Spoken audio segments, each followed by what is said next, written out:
Sans transition, donc, nous allons aborder donc, le dernier atelier, workshop de cette conférence, consacré donc aux bénévoles face à la tragédie. Donc une question extrêmement sensible et importante. Alors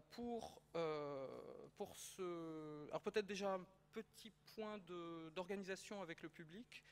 Il s'agirait de se munir d'écouteurs, puisqu'il y aura une intervention en espagnol, donc la traduction sera nécessaire.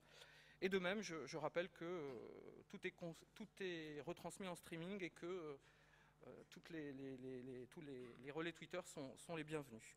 Alors pour cette dernière table ronde, nous avons 5 intervenants à qui je vais demander d'être concis, sur à peu près 12 minutes, 15 éventuellement. Donc je vais les présenter très rapidement, je vais surtout leur donner la parole. Je vais les présenter dans l'ordre qui apparaît dans le document. Donc tout d'abord Christian Garnier de France Nature Environnement, qui a 2 points communs avec moi, c'est qu'il est diplômé de Sciences Po Paris et qu'il est breton. Voilà, donc qui a beaucoup participé donc évidemment à l'épisode du Prestige, mais plus généralement donc au Grenelle de la mer, donc au titre de France Nature Environnement. Ensuite, Michel Venac, adjoint au maire de Biarritz, qui nous donnera un point de vue aussi extrêmement intéressant sur l'épisode du Prestige. Christophe Rousseau interviendra et il sera le premier à le faire puisqu'il a un avion malheureusement à 17h. Et donc il est adjoint directeur du CEDRE, donc là aussi un acteur absolument incontournable sur cette question. Puis la LPO est représentée par... parce qu'il y a eu un changement... Virginie Maillot, voilà, c'est ça. Donc là aussi, la LPO a particulièrement participé à ces opérations au secours des oiseaux. Et pour terminer, l'intervention en espagnol donc, de Blanca Lafont. Donc sans perdre plus de temps, je cède la parole donc, à notre premier intervenant.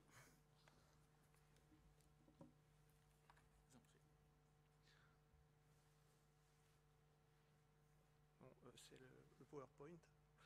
Vous pouvez lancer le PowerPoint, s'il vous plaît ? Merci beaucoup. Bien, bonsoir à tous. Vous voyez dans le titre de ma présentation que je n'ai pas utilisé et volontairement le mot bénévole, mais non professionnel, dans la mesure où, dans la deuxième partie de ma présentation, je vous parlerai d'un projet que nous avons en Méditerranée actuellement, un projet européen. Et quand nous avons travaillé avec ces 8 pays et les régions de ces 8 pays, nous sommes aperçus que sous le terme de bénévole, volunteers en anglais, en fait, d'un pays à l'autre, cela recouvrait des notions complètement différentes. Pour les uns, c'est des bénévoles. Pour d'autres, ce sont les réserves de sécurité civile. Pour d'autres, ce sont les collectivités locales. Donc, ce terme de bénévole n'est plus complètement le bon terme à notre sens. Et nous avons gardé le terme de volunteers en anglais. Et nous allons essayer aujourd'hui et dans l'avenir d'utiliser plutôt le terme de non professionnel. Alors, juste après le Prestige, on en a déjà parlé hier, nous avons participé à des projets Interreg coordonnés par nos collègues espagnols, les projets Erosips puis Arcopol et aujourd'hui Arcopol 2. Et dans ce cadre-là, en tant que sous-traitant des régions françaises, Bretagne, Aquitaine et Pays de la Loire et Charente-Poitou au début, puis ensuite seulement Bretagne et Aquitaine, nous avons réalisé un certain nombre d'outils supports pour l'ensemble des gens qui travaillent, des non-professionnels qui travaillent lors des pollutions. Et nous avons réalisé ainsi 3 guides et une vidéo sur le nettoyage. Alors le premier guide s'adresse aux autorités locales, notamment aux maires, qui sont souvent très démunis dans ce genre de situation pour faire face à ces pollutions accidentelles. Et l'idée, c'était de leur fournir à la fois des aspects un peu stratégiques, mais aussi des outils et des fiches très pratiques pour pouvoir lancer très rapidement des opérations de façon, je dirais, plus opérationnelle et plus pratique, et surtout pour éviter de faire certaines erreurs qu'on a pu le voir, où vous avez des familles entières qui arrivent en haut de la plage avec des seaux pleins de pétrole et qui s'adressent au maire et qui, lui dit, écoutez, remettez-moi ça là, et puis on refait une pollution en haut de la plage. Enfin bon. Donc l'idée, c'était, devant le constat de ce genre de choses, d'essayer de fournir des outils clairs, concis, pratiques, pour aider les élus et leurs adjoints techniques à faire face à ce genre de situation. Et donc, comme souvent dans nos guides, vous avez deux parties. Une partie plutôt générale, pour donner des idées sur le cadre réglementaire et opérationnel, et l'organisation, et puis des fiches pratiques que les élus peuvent fournir aux opérateurs de terrain pour commencer à travailler dans différentes situations de plage, d'arrivage et de pollution. Donc des questions-réponses, et puis une série de fiches réflexes pour les différents acteurs, les agents municipaux, les pompiers, et dans cette boîte à outils, trouver de quoi commencer le travail dans la bonne voie. Deuxième type de guide, sur la gestion de ce qu'à l'époque on appelait les bénévoles, plus sensu stricto. Et, dans ce travail, nous avons été aidés notamment par nos amis de Surfrider Foundation, qui sont venus nous aider, comme d'autres associations, à regarder bien tous les aspects concernant ce problème qui est assez compliqué, car l'administration française n'est pas très enthousiaste en général à l'utilisation de ce qu'on appelle les bénévoles au sens strict. Et donc l'idée, c'était de fournir une fois de plus des aspects généraux et des aspects pratiques. D'abord, comment ça se passe, une opération de lutte, et comment on peut intégrer ses bras, ses mains dans la chaîne de récupération. Et dans une deuxième partie, fournir des documents pratiques pour faciliter le travail des gens qui ont déjà beaucoup de pression, avoir des formulaires tout faits, des schémas et des documents pratiques qui permettent d'aller plus vite et de ne pas se poser de questions à comment établir ces documents. Alors, une première partie avec 8 chapitres, et puis du début jusqu'à la fin, de l'arrivée des bénévoles jusqu'à leur départ, et puis une deuxième partie avec des formulaires pour aider les gestionnaires à prendre en charge ces bénévoles de façon, je dirais, un peu plus rigoureuse, puisque après on demandera des comptes à un moment donné, à la fois d'un point de vue technique, mais peut-être d'un point de vue contentieux aussi, pour les aspects remboursement. Et tout à l'heure dans le film, on a vu un pêcheur qui est intervenu dans l'accident du Prestige en mer.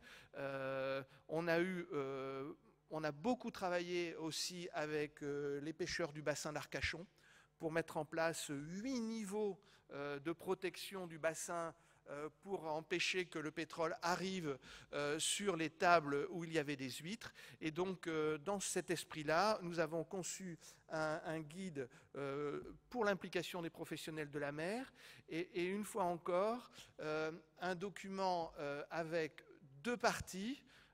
Une partie à destination des gestionnaires et des décideurs, donc les gens qui vont employer les pêcheurs pour aller lutter contre la pollution, et une deuxième partie à caractère plus pratique pour les pêcheurs eux-mêmes, avec des fiches sur la façon de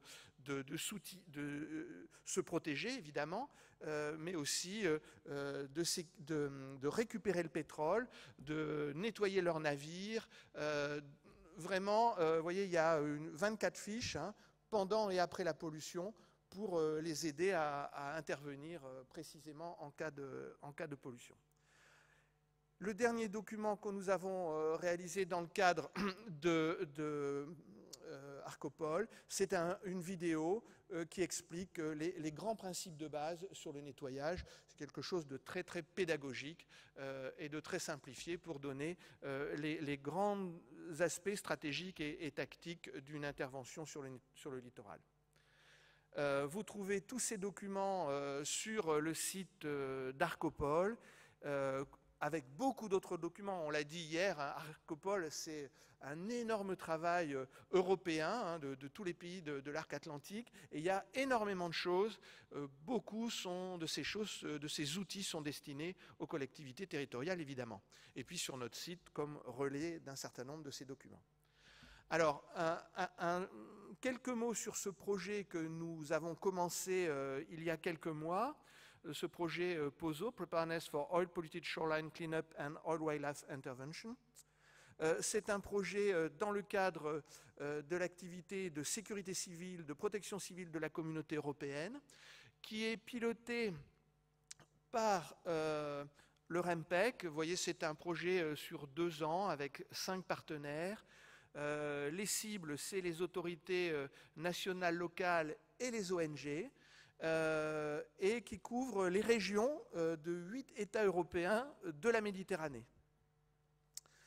Le coordinateur, c'est le centre du REMPEC à Malte, avec un partenaire italien, ISPRA, un partenaire français, le CEDRE en l'occurrence, Sea Alarm, qui est une ONG qui essaye de fédérer l'ensemble des activités des associations de protection de la faune sauvage en Europe, et la CRPM que vous avez entendu parler ce matin. Donc les bénéficiaires, je les ai déjà évoqués, et ça vous montre que sous le terme de non professionnel, eh bien, ça peut être des réserves de protection civile comme tout à fait d'autres types de populations. Et les pays couverts sont la Croatie, Chypre, la France, la Grèce, l'Italie, Malte, la Slovénie et l'Espagne. Donc vous voyez, avec des niveaux de préparation et des organisations complètement différentes les unes des autres. 4 objectifs, l'évaluation de la pollution sur le littoral, le sauvetage de la faune sauvage, le nettoyage du littoral et la gestion des volontaires en Méditerranée. Pour cela, nous avons rédigé, ou nous sommes en train de rédiger 4 guides sur ces 4 thématiques: la gestion, la reconnaissance, le nettoyage et le sauvetage. On s'est réparti la tâche avec les partenaires.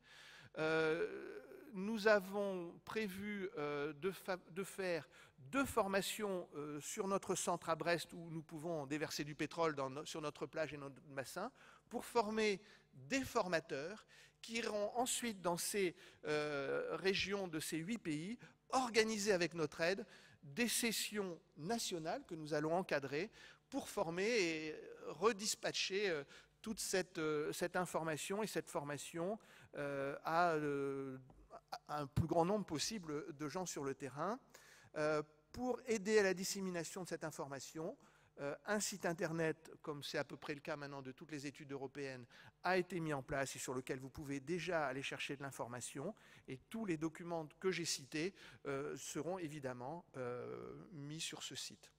Donc le timing commencé, les guides, on est en train de finaliser. Le premier guide va être délivré là, le 5 décembre, les autres début janvier et les autres début mars. Et en avril, nous aurons nos formations au CEDRE, et au printemps, nous irons dans ces 8 pays aider les formateurs formés chez nous à déployer tous ces outils et tout ce savoir dans leur propre pays. Et voilà l'adresse du site internet sur lequel vous pouvez dès à présent aller chercher l'information. Voilà. Merci de votre attention. Avant de courir pour mon avion, je voudrais remercier à nouveau Surfrider Foundation et tout particulièrement Antidia et Christina, qui ont été très très attentionnés dans l'organisation, très efficaces et très attentionnés pour tous les conférenciers qui sont ici. Merci encore.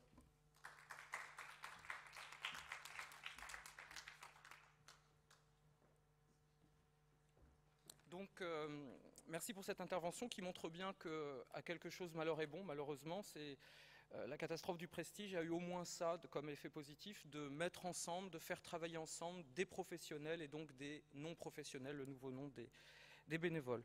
Donc,